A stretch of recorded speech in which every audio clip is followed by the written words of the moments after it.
حالانکہ وہ جو مزدور ہوتا ہے وہ پروفیشنل کام ہوتا ہے, کیونکہ اینٹیں ڈالنے والا جو مزدور ہوتا ہے وہ ایک پروفیشنل مستری ہوتا ہے, اس کو کاریگر کہتے ہیں, مکینک کہہ سکتے ہیں, وہ اس کا پروفیشن ہوتا ہے. تو ہم اس کو بیسیکلی اس اجرت کو یا اس مزدوری کو ہم تھوڑا مطلب لو لیول کی مزدوری سمجھتے ہیں. ہم ان مزدوروں کو جو ہے وہ کسی اور نظر سے دیکھتے ہیں, حالانکہ ایسا نہیں ہونا چاہیے. وہ ایک فن ہے, وہ ایک پروفیشن ہے, وہ ایک پیشہ ہے. تو ہمیں جیسے دیگر پیشہ جاتے ہیں ویسے ہی وہ بھی ایک پیشہ ہے. تو بات وہ ڈی ٹریک ہو جائے گی, میں اس بات کو یہاں پر کمپلیٹ کرنا چاہ رہا ہوں. تو اس کے بعد کیا ہوتا ہے کہ مالک کو وہ پیسے دیتے ہیں اور وہاں سے اس فیملی کو رہا کروا لیتے ہیں. ایک طریقہ کار تو یہ ہوتا ہے منسٹریز کا کام کرنے کا. دوسرا طریقہ کار کیا ہوتا ہے, وہ فیملیز کے ساتھ مل جاتے ہیں, ایک دو بار ان کے ساتھ ملاقات کرتے ہیں, ایک دو بار ان کے ساتھ بیٹھ کے بات چیت کرتے ہیں. ان کو کہتے ہیں جی ہم آپ کو گھر بھی دے دیں گے, ہم آپ کو کھانے پینے کے لیے سامان بھی دے دیں گے, ہم آپ کو جو ہے وہ کوئی اور مزدوری بھی دلا دیں گے, یا آپ کو چھوٹا موٹا کوئی بزنس جو ہے وہ بنا کر دیں گے. اس طرح سے وہ فیملی مان جاتی ہے. وہ کیا کرتے ہیں, وہ ایک قانون ہے 491 کی, اس کو رٹ کہتے ہیں. وہ کیا ہوتی ہے, وہ رٹ ہوتی ہے کہ حبس بیجا میں اگر کوئی شخص ہے تو اس کو رہا کروانے کے لیے ایڈیشنل سیشن جج کے پاس جو ہے وہ یہ ایک رٹ دائر کی جاتی ہے. 494 کی رٹ اس کو کہتے ہیں, اور یہ دائر کی جاتی ہے. تو پھر وہ پولیس جو ہے وہ اس فیملی کو برآمد کرتی ہے. پولیس برآمد کر کے ان کو عدالت میں پیش کرتی ہے. وہاں پر جو مالک کو بھی بلایا جاتا ہے. تو ڈیفینیٹلی مالک نے تو ان کو بندی بنایا ہوتا ہے صرف پیسوں کی غرض سے. تو قانون یہ کہتا ہے کہ آپ پیسوں کے لیے تو کسی کو بندی نہیں بنا سکتے, پیسوں کے لیے تو آپ کسی کو حبس بیجا میں نہیں رکھ سکتے. تو عدالت جو کیا کرتی ہے, عدالت ان کو فوری طور پر رہا کر دیتی ہے. رہائی کے جو ہے وہ آرڈرز دے دیتے ہیں اور وہ فیملی جو ہے رہا ہو جاتی ہے.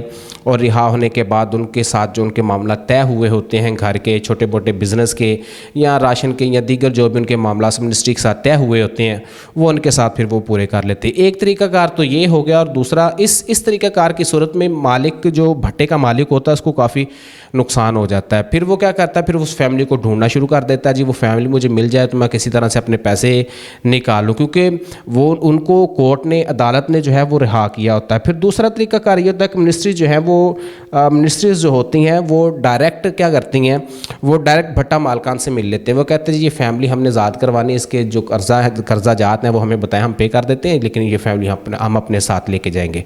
بھٹا مالکان کہتا ہے ٹھیک ہے جی آپ یہ فیملی لے جائیں اور میرا جو قرضہ ہے ان کے اوپر وہ ہمیں پے کر دے. تو منسٹریز ان کو جو ہے وہ قرضے پے کر دیتے, فیملی کو رہا کروا لیتے ہیں. اب منسٹریز کیا کرتی ہیں, اب یہ بڑا زبردست منسٹریز کا کام ہے, یہ قابل تحسین کام ہے. اس کی جتنی تعریف کی جائے اتنی ہی کم ہے. مطلب یہ بہت بڑی خدمت ہے, بہت جذبے کا کام ہے, بہت جرت اور دلیری اور بہادری کا کام ہے. کیونکہ کسی کی زندگی کے لیے پیسہ انویسٹ کرنا اپنی جیب سے یا اپنے پاس سے, یہ ایک بڑا کام ہے, بہادری کا کام ہے اور یہ دلیری کا کام ہے, اور یہ بڑے دل کے لوگ ہی کر سکتے ہیں. تو یہ منسٹریز ایسا کام کرتی ہیں, یہ بہت بڑی خدمت ہے. یقیناً میں بہت تعریف کرتا ہوں. میں کبھی کبھی کہتا ہوں کہ پاکستان میں جو مسیحیوں کے جو حال ہیں, ان کا جو یہاں پر معیار زندگی ہے, اگر یہ منسٹریز این جی اوز اگر نہ ہوں تو یہ تو پتہ نہیں ان کے ساتھ کیسا سلوک ہو رہی ہے, کیا کریں. بہرحال یہ ایک دوسرا ٹاپک ہے, اس پر بھی کسی دن پھر بات کریں گے. بات ہم کر رہے تھے کہ منسٹریز وہاں سے ان کو آزاد کروا لیتی ہیں. اب ہوتا کیا ہے کہ کچھ دن گزرتے ہیں لیکن پتہ چلتا ہے جی جن لوگوں کو آپ نے آزاد کروایا تو وہ کسی اور بھٹے پہ چلے گئے ہیں, وہاں پر وہ بھی کام کر رہے ہیں. حالانکہ ان کے لیے تو منسٹریز نے جو ہے وہ لاکھوں روپے خرچ کیے ہوتے ہیں. منسٹری کے جو لوگ ہوتے ہیں انہوں نے کئی پاپڑ بیلے ہوتے ہیں, دشمنیاں بھی مول لی ہوتی ہیں انہوں نے بھٹا مالکان کے ساتھ, لیکن ان کو پتہ چلتا ہے جی وہ تو واپس بھٹے پہ چلے گئے. اب ہوتا بیسیکلی کیا ہے, میں اس بات پر جو ہے وہ غور کرنا چاہوں گا, اس بات پر میں روشنی ڈالنا چاہوں گا, اس بات پر جو ہے وہ آپ کی توجہ دلوانا چاہوں گا. دیکھیے جس طرح سے ایک موٹر سائیکل مکینک ہے, جس طرح سے ایک حجام ہے, نائم جس کو کہتے ہیں بال کاٹتا ہے, جس طرح سے ایک موچی ہے, جس طرح سے ایک الیکٹرانکس کا مکینک ہے, جس طرح سے ایک الیکٹریشین ہے, جس طرح سے ایک مستری ہے, دیواریں بناتا ہے, مکان بناتا ہے, جس طرح سے کار مکینک ہے. یہ مختلف پیشہ جات ہیں. اور اینٹیں بنانے والا بھی جو مزدور ہوتا ہے وہ بھی ایک طرح کا مستری ہوتا ہے, وہ بھی مکینک ہوتا ہے, وہ بھی جو پروفیشنل کام کر رہا ہوتا ہے, اس نے سیکھا ہی وہی ہوتا ہے. تو اس کا جو پیشہ ہوتا ہے وہ اینٹیں بنانے کا پیشہ ہوتا ہے. ہم کیا کرتے ہیں, ہم اس کو کچھ پیسوں کا لالچ دے دیتے ہیں. منسٹریز کیا کرتی ہیں, اس کو کچھ پیسوں کا لالچ دیتی ہیں, ان کو کہتے ہیں جی ہم آپ کو کرائے پہ گھر لے کے دے دیں گے, ہم آپ کو جو ہے وہ راشن بھی دے دیں گے, ہم آپ کا قرضہ بھی اتار دیں گے, لیکن آپ نے بھٹے پہ جو ہے وہ کام نہیں کرنا. حالانکہ بھٹے میں کام کرنے میں کیا, اس میں بری بات کیا ہے, اس میں جو ہے وہ غلط کیا ہے, مزدوری کر رہا ہے, وہ پیشہ ہے اس کا. تو ہم کیا کرتے ہیں, ان سے لالچ دیتے ہیں, منسٹریز لالچ دیتی ہیں, وہاں سے اس کو نکال لیتے ہیں. نکال لینے کے بعد کیا کرتے ہیں, 1 ماہ 2 ماہ اس کو سپورٹ کرتے ہیں, اور اس کے بعد وہ بیچارہ جو ہے وہ اپنے آپ کے رحم و کرم پر ہو جاتا ہے. تو وہ کیا کرتا ہے, وہ واپس بھٹے پر چلا جاتا ہے. اب اس کی بھٹے پر جانے کی وجہ کیا ہے, پرابلم کیا ہے؟ وجہ یہ ہے کہ میں اگر ایک جرنلسٹ ہوں, میں اگر یہ ولاگ کر رہا ہوں بیٹھ کے, میں کیمرے کے سامنے بیٹھ کے بات کر رہا ہوں, تو میں صرف یہی کر سکتا ہوں. اب میں جو ہے وہ مستری کے ساتھ مزدوری نہیں کر سکتا, میں ایک موٹر سائیکل مکینک کے پاس جا کے کام نہیں کر سکتا, میں جو ہے وہ سبزی کی ریڑھی لگا کے نہیں کام کر سکتا, میں رکشہ نہیں چلا سکتا, کیونکہ میں نے جو سیکھا ہے, مجھے جو آتا ہے میں نے وہی کرنا ہے, اور وہی میرا پروفیشن ہے. اور یہ ایک بائبل کی ورس ہے, مجھے صحیح طرح سے یاد نہیں, لیکن وہ اس میں لکھا ہے کہ آپ اپنے بچوں کی جو تربیت ہے وہ اس راہ پر کریں جس پر وہ چلنا چاہتا ہے, وہ بڑا ہو کر بھی اس راہ سے نہیں ٹلے گا. تو جس بندے نے جو سیکھا ہے, جس بندے کو جو آتا ہے, جس کا جو پروفیشن ہے, اس نے وہی کام کرنا ہے, وہ اپنے پروفیشن سے جو ہے پیچھے ہٹنے والا نہیں ہوتا. تو وہ کیا کرتا ہے, وہ بالآخر وہ واپس بھٹے پر چلا جاتا ہے, وہ پھر وہاں سے پیسے لے لیتا ہے اور وہاں پر چلا جاتا ہے. اب یہاں پر منسٹریز کو ان کو آزاد کروانے کی بجائے, جو میرا آخری بات ہے جو میں نتیجہ اخذ کرنا چاہتا ہوں, کہ منسٹریز کو پھر کیا کرنا چاہیے ان مزدوروں کے لیے. منسٹریز کو ان جو یہ اینٹیں نکالتے ہیں ان کے لیے کیا کرنا چاہیے. اب میری جو ایک ناقص رائے ہے وہ یہ کہتی ہے کہ اس طرح کی جو این جی اوز ہیں, منسٹریز ہیں, انسانی حقوق کے علمبردار جو ہیں, انسانی حقوق کی تنظیمیں جو ہیں, آرگنائزیشنز ہیں, تنظیمیں ہیں, این جی اوز ہیں, اور یہ منسٹریز ہیں, ان کو کرنا چاہیے, ان کو ان کی مزدوری کے اوپر کام کرنا چاہیے, ان کو ان کے حقوق دلوانے چاہیے. دیکھیے ہر پیشے کے اپنا قانون ہے, لاز ہیں, ریگولیشنز ہیں, تو ان کو چاہیے کہ ان کی مزدوری, اب میں آپ کو بتا رہا تھا کہ ابھی جو سرکاری ریٹ ہے وہ تقریباً 2000 روپے ہیں, لیکن بھٹا مالکان کوئی 1000 دیتا ہے, کوئی 2000 دیتا ہے, کوئی 1000 دیتا ہے, کوئی 1200, کوئی 1100, کوئی 1300, یعنی کہ 1000 اینٹ اگر وہ نکالتے ہیں تو ان کو اس کی اجرت جو ہے وہ 1200 روپے ملتی ہے, 1300 روپے ملتی ہے, یا 1000 روپے ملتی ہے. یہ مختلف بھٹوں پہ مختلف ریٹس ہوتے ہیں, اور ان مافیاز کے اپنے ریٹس ہوتے ہیں.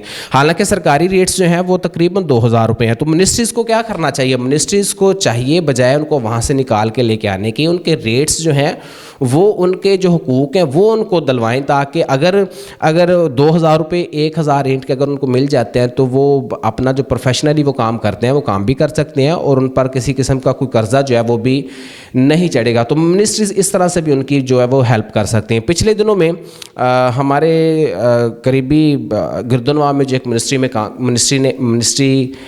نے کام کیا, انہوں نے کچھ بھٹا مزدوروں کے قرضہ جات اتارے, اور ان کو کہا جی آپ اب جو ہے وہ منسٹری آپ بھٹے پہ کام نہیں کریں گے, ہم آپ کو جو ہے وہ ریڑیاں لے کے دیتے ہیں, ہم آپ کو جو ہے وہ رکشے لے کے دیتے ہیں, آپ جو ہے وہ بہرحال یہ کام چھوڑ دیں, ہم آپ کو کوئی چھوٹا موٹا کاروبار جو ہے وہ ڈھونڈ کے دیتے ہیں, کرا کے دیتے ہیں, ارینج کر کے دیتے ہیں.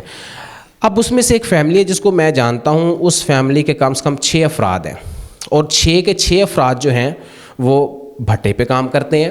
ان کے ڈیفینیٹلی بچے بھی ہیں, گھر پہ بھی کھانے والے لوگ ہیں. تو انہوں نے منسٹری نے کیا کیا, ان کے جو قرضہ جات تھے وہ اتار دیے, ان کو ایک چھوٹی ریڑھی لے کے دی, وہ پتھارے والی جو آپ گلیوں میں دیکھتے ہیں, مختلف پتھارے لگے ہوتے ہیں, ریڑیاں لگی ہوتی ہیں جس پہ رکھ کے وہ اپنا فروٹس اور دیگر ایسی چیزیں جو ہے وہ فروخت کر رہے ہوتے ہیں. وہ ریڑیاں لے کے دی اور ان کو اوپر سبزی رکھ کے دے دی. اب میں یہ سوچ رہا تھا کہ یہ سبزی میں سے کتنے پیسے جو ہے وہ ایک دن کے اندر جو ہے وہ بچا لے گا. وہ زیادہ سے زیادہ بہت بھاگ دوڑ کرے گا تو وہ 500 روپے 600 روپے جو ہے وہ اس میں سے کما لے گا. 500 اور 600 روپے میں اس فیملی کا گھر جو ہے گزر بسر نہیں ہونے والا, اس کا گھر جو ہے وہ نہیں چلنے والا, اس کا چولہا جو ہے وہ نہیں چلنے والا 500 روپے سے. اب کیا ہوگا, اب وہ ڈیلی ایک دن وہ